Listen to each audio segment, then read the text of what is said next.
Hey guys, it's Michelle with Michelle Creations. Welcome back to my channel. Welcome if you're new here. Today I wanted to share with you a collective haul of junk journaling finds. I actually went back to a different Five and Below, believe it or not, just because I wanted to see if they had anything different there than the one I went to in my last haul video of Five and Below. Now, that Five and Below that I shared with you, I think it was last week, was in Altamont Springs, Florida, so Central Florida. This location I went to was in Sanford, Florida. I would say that there's like a 12 mile difference, maybe no more than 15, but I'm kind of smack in the middle of both locations. So I have the capability of going to both, but these are the ones I did not find at the Altamont location at the time of when I went. And I am like really excited I walked in. Now I did try to budget myself because their books are $5 a piece. They are brand new, they're not secondhand. And unfortunately, I'm going to rip them apart. So I wanted to make sure that number one, I wasn't paying too much for a book, along with the fact that my intention, right? So this one here, the Egyptian Book of the Dead, I am very fascinated with Egypt. And so when I came across this, I just had to have it. I don't know if I'm actually going to take this one apart. I don't know if I'm going to utilize it in a junk journal. I might way down the road, but I do have a few books on Egypt, and I definitely wanted to have this little one. Just to have. I do like how you have the gold, I think it's called gold leafing on the sides of the book. But again, it's just $5 and I really liked it. And I really like how you have the, it just gives me a Stargate vibe. So that's why I purchased that one. Then I actually stumbled across an Alice's Adventures in Wonderland Through the Looking Glass book. And this is paperback. But I really liked the illustrations that was in the book. I do hope to soon one day create one. I have been acquiring a lot of Alice in Wonderland options, paper collections, books, junk journals, like a whole bunch of different random things that eventually I am going to morph into one, I suppose is the correct terminology I'm going to use. But I felt like I needed this one for some weird reason. It also kind of gives you that old vibe with the paper not being white, but more of a off-white kind of concept. So anyways, I got that one again of $5. And then this one is called Art History 101. And sometimes I look at the front cover of a book and say, what's inside? To know, is it going to be useful to me? Obviously, Art History 101 is kind of neat in itself, but I definitely did like the different colors and concepts within the book itself. The imagery, whether I'm going to cut out the image and use it, or if I'm going to take out just a page of itself. I also look at the scale of the book, how tall it is, how wide is it, am I gonna have to fold it vertically, or can I fold it horizontally? So those are things that I look for when figuring out if a book for my purpose of using it is going to work for me. If you're into junk journaling or you're starting out into junk journaling, I will tell you that it took me about a year to figure out what I wanted to do. And I started just obtaining things randomly, watching people, taking a class, trying to figure out what's going to work for me, because everyone has their own style. Junk journaling is really a free-for-all. It's really what works for you, because it is another form of craft, but also art, in my opinion. And art is very subjective. So it's really just dependent upon what kind of grabs your attention. So I purchased that one, again, $5. Crystal Pairings. This caught my attention mainly because of the concept. My daughter likes collecting crystals, and not only did I think of her when I wanted to purchase this book, but also the kind of color concepts that I would find. Now, one thing I'm going to point out to you is we went through a book called The Art History, and you can kind of see the differences in the paper choices. One is matted and one kind of has like a different kind of texture to it, similar I would think to a magazine. So it's something to think about depending on what you like, because if you don't like glossy pages, this might not be a page for you.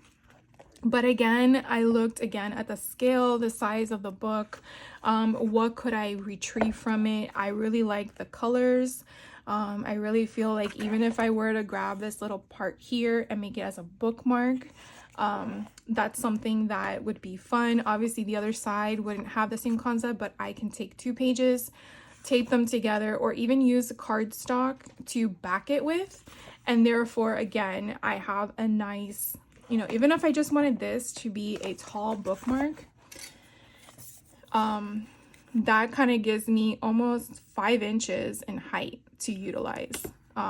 So that kind of, to me, is where my mind is going in regards to that, along with, as you can see, the different colors of the pages. That also plays a role in me choosing something. And my cat decided to jump on something she could not jump on. Sorry for the noise. And so again, that's really where my choice comes into play when choosing the colors of my book, or my book choices in general, right? This one was a lot of fun. When I came across it, the first thing, and I don't know if it happens to you, is Barbie. I don't know what it was, but just the colors, the font that was chosen for the book, all that in itself was just yummy. Now, I do have some what do you call them, recipe books in my collection of junk journaling that I pull from, but I wanted a variety, mainly because I have one for Christmas, and then I had one that I think was Harry Potter, and then I have one that's Stitch oriented, so they were more theme related.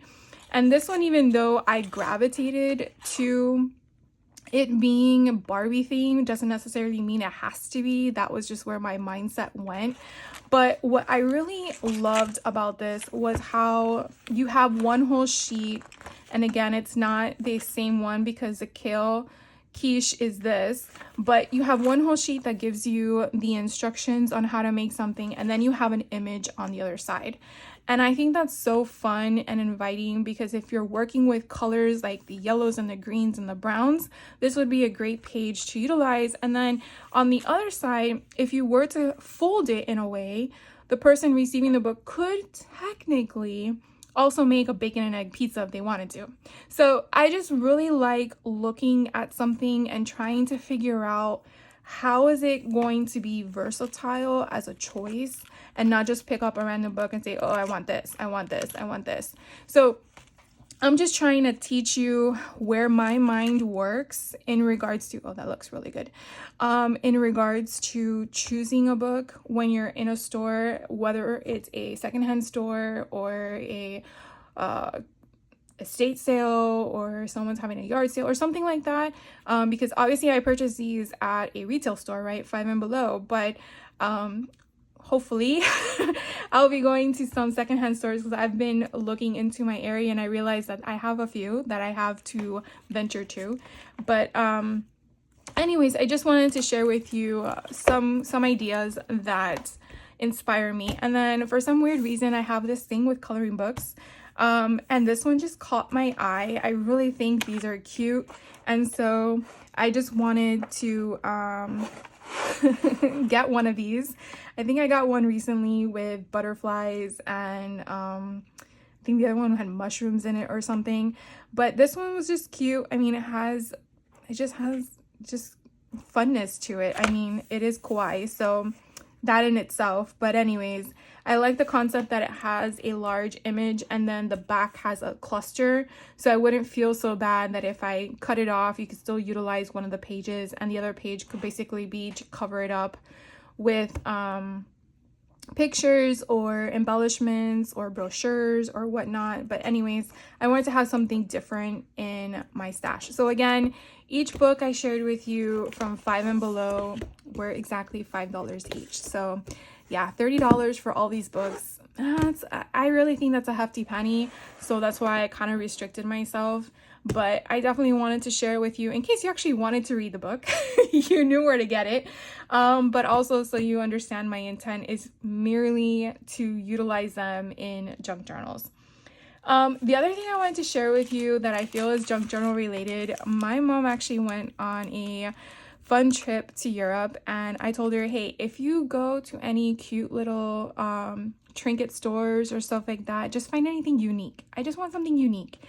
I don't need, anything fancy that says that you visited the place, but anything unique, postcards, random things, playing cards, stuff like that. And she's like, okay.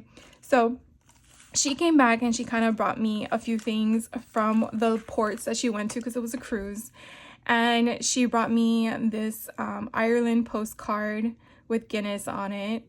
And I really like seeing different places because obviously you have to be there in order to receive or get a postcard from there. I don't know if they sell these online, but then she went to Liverpool and then she went to Cork. And I just find it so fascinating that these places are just so beautiful. So like this one, for example, this postcard, I think it's this way. This postcard, I guess, gives the map of the country and then all this different stuff. So it also kind of inspires you because when you create your own postcards, if you do, which I know I did recently in a junk journal, you can kind of see the different concepts of what they did. Like this one kind of tells you a little bit about the country itself, and then you have a blank space, and then it kind of just gives you that. This one did more of a background of Liverpool, again with the concept to mail it. This one I just shared with you. I don't know how to say that. I think it's Cobb. And so I guess this one has the same concept as the other one. It might be the same country. And then here's another one from Liverpool. Oh, how pretty is that? And so again, so it doesn't always have to have the word postcard at the top, which is good to know.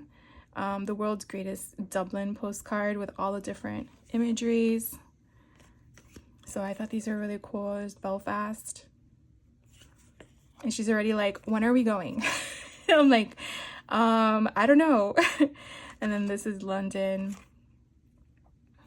And then here is, I don't know how you pronounce that, Brugge. If I'm saying that incorrectly, please let me know. So it's pretty neat. And then she found these beautiful doilies. Oh my god, these are so gorgeous. I'm like, I don't know if I could ever use these because they're so pretty. You see, that's sometimes what you kind of like, I don't know what to do when it comes to junk journaling. Do you cut into it? Do you not? But I think if I make my own personal junk journal, I think I would definitely incorporate this because she told me where she got it from, and then knowing that it has a history, I feel is also important. And this is just so pretty. Oh, it's gorgeous. So I wanted to share that with you. And then she also found this bigger one that is just gorgeous in itself. Hopefully you guys can see that. Oh, look how pretty. Gives me very like celestial vibes, in my opinion. I'm sure that's not what these are. These are probably not moons, but that's where I gravitate to. But it's just so beautiful. And then she's like, oh, and then we had these leftover caps that you put on the top of the glasses that they used on the cruise. And she's like, I'm sure you can figure out something to do with them. And I'm like, yeah, you know it. Your daughter knows how to craft with random things. So I'm sure I'll figure something out with these, but I figured why throw something away when you could probably use it, right? Even if you're going to cut out the center. So I wanted to share that with you as well. And then recently I took a class with Sisters 3 Emporium. I shared that junk journal with you. It was a true vintage junk journal in the sense of everything curated for that class was vintage in nature. And they've been having, I don't know if it's consistent or not, but they've been having random online on their Facebook page or through their Whatnot app sales on some of the products that they curate. meaning that they go out on their own and go to thrift stores, vintage stores, and purchase in whatever quantity they can, ledgers and stuff like that. And so then they have enough where they can put a package together and then offer it as an option to purchase. So I was lucky to get my hands on 2 packages. So this is the first one and this is the second one. Now there were 2 different weeks that they sold, so that's why there's 2 different packages. So we'll go through the first package here. Now it is random in regards to what you see, because obviously there are checks in here and there are calendar sheets, there are ledger sheets, there's atlas. So I will put a link to their Facebook group. They don't have a YouTube channel. I think they just sell on Apple Square, so I don't think it's like an actual website, but that way you can check them out and see if it's something that interests you.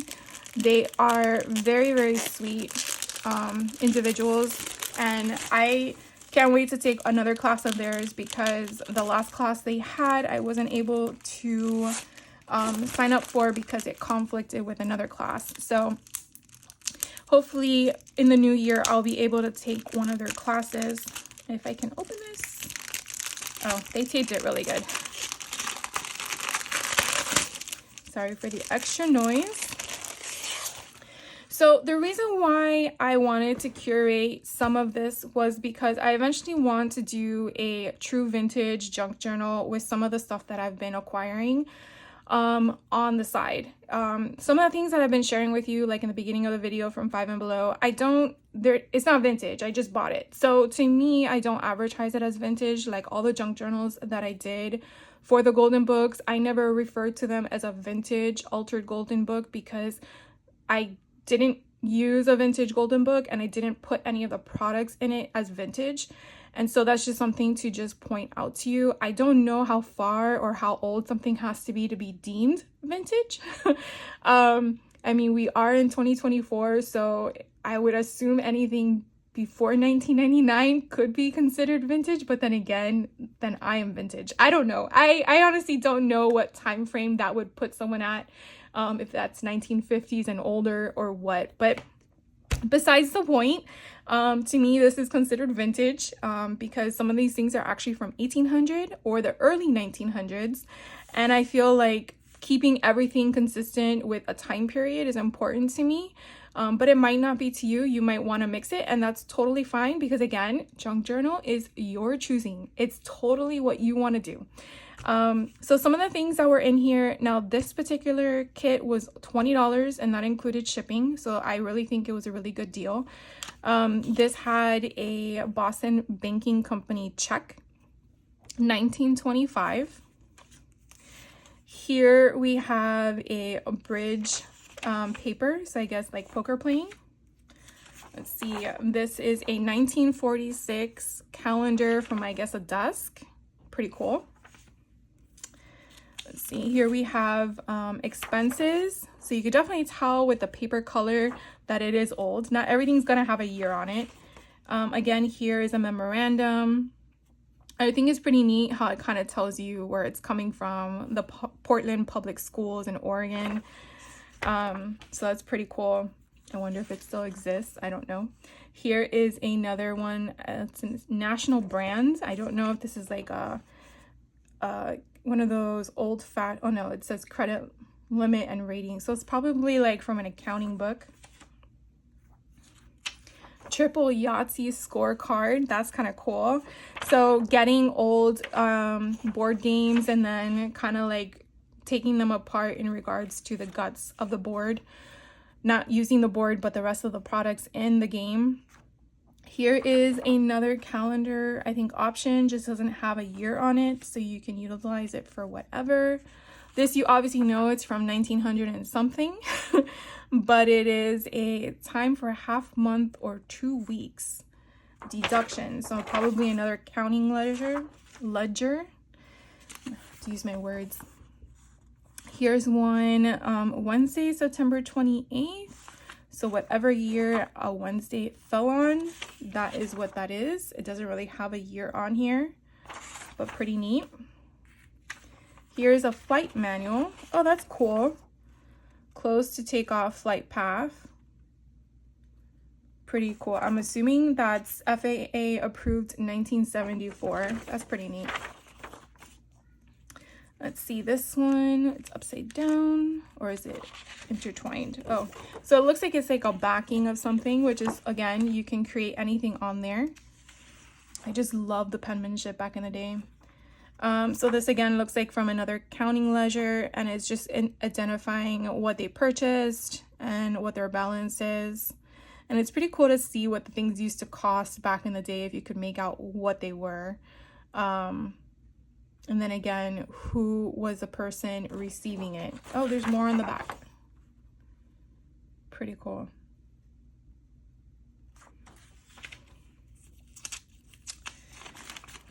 You just really got to be careful when you pull them apart because they could break. This one's from 1916. So this is technically over 100 years old. That's just craziness. Just craziness. So here's another ledger. Here is like a graph paper grid. Here is a music sheet. Random again. Here's Nebraska. This is cool. Kind of reminds me of the atlas that I had in Nevada. Love that. Very big, folded up. You can cut it however you want. Here is another ledger. So there is a bifold in here. So you could definitely cut this up and use two different sections in two different books. Here's an old writing paper. And then another ledger. So all of the pages actually had different thicknesses. So it really depends on what you're utilizing. But I think for $20, including shipping, it's pretty damn good. So that was one of them. And then the last one I wanted to share with you is the second one. Now, I'm not sure which one I purchased first because I just put them in a package, a pile to share with you guys. I forgot there was like another page, another flap.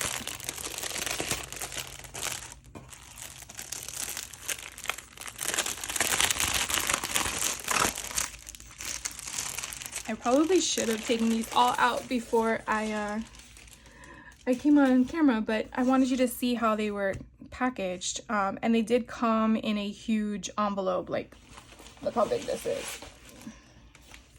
It doesn't even fit on camera. It's huge. And it does have cardstock inside or chipboard inside to protect for them to bend. So it's really nice that they were able to take that extra mile. So in this one, again, the same price. It was $20, including the shipping fee.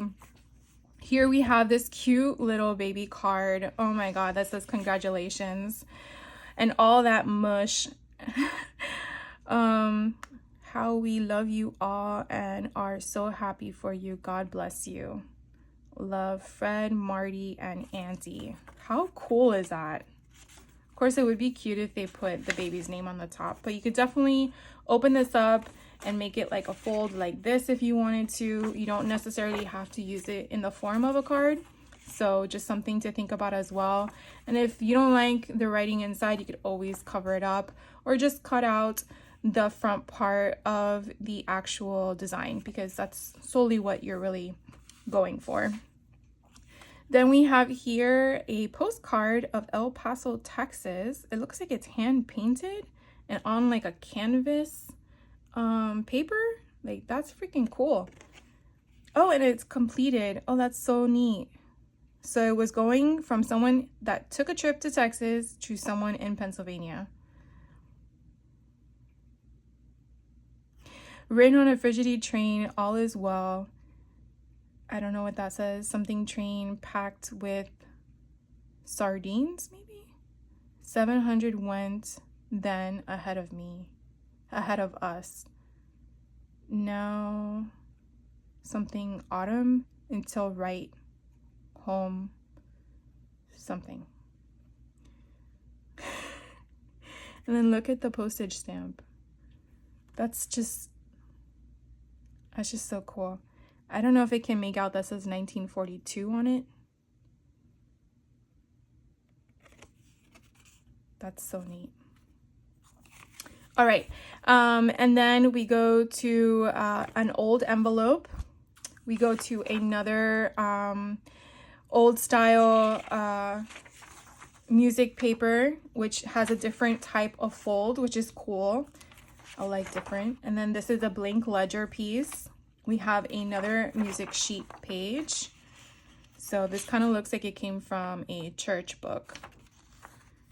And then we have some more record of insurance. I like them when they have folds because you can always use washi tape in the middle to secure more of that crease if the paper is really old.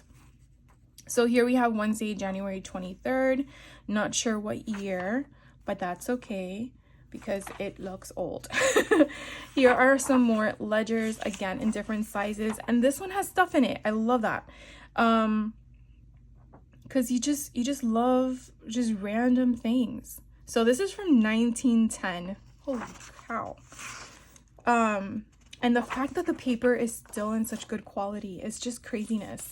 So here, I think this is one of those, I think, fax papers that they used to have back in the day. I could be wrong, but that's what it feels like. And then here is another ledger from 1935, 1937.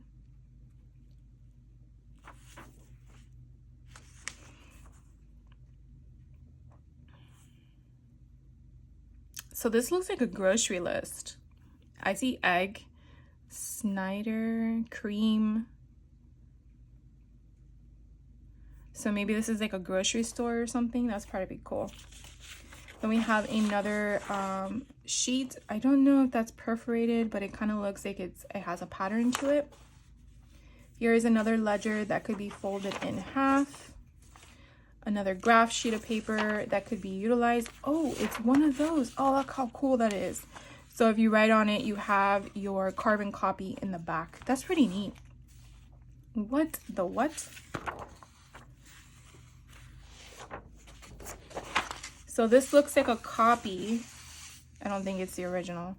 A copy of an architecture concept, because here you could definitely see some grid patterns are going on. This is so freaking cool. I love this stuff.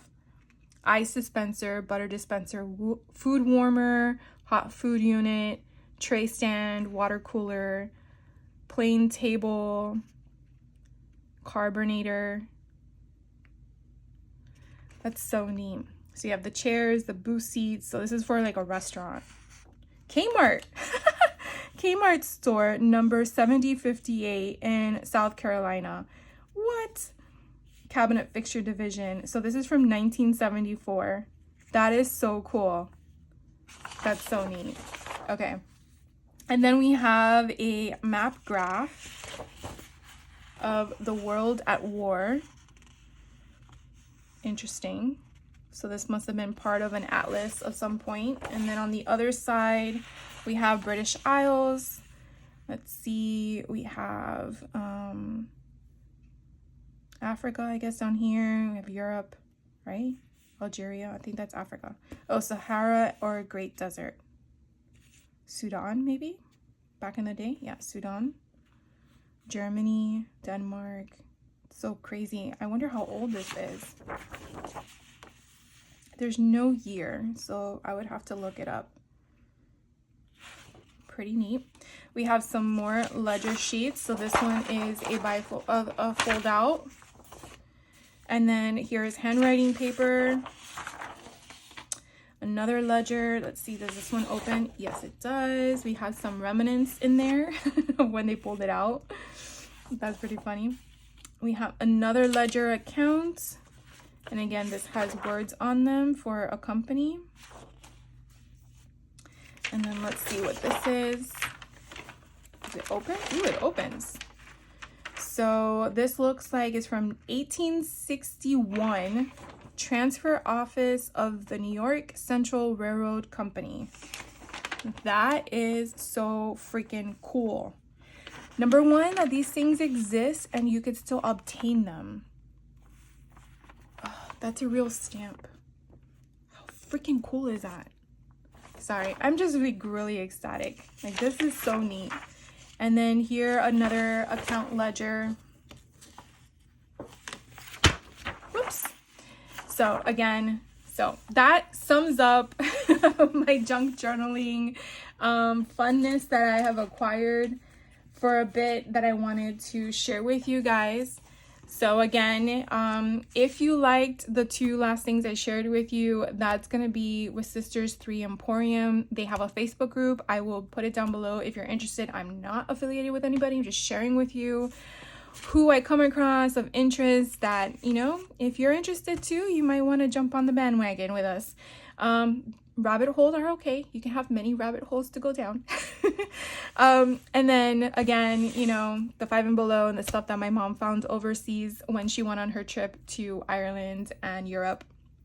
So thank you guys for hanging out with me. I hope you enjoyed this mini haul video, I want to say, of all the fun things I found, and I can't wait to add it to my stash to curate something fun for you guys. And I hope you have a great rest of your day. Take care, and I will catch you on the next video.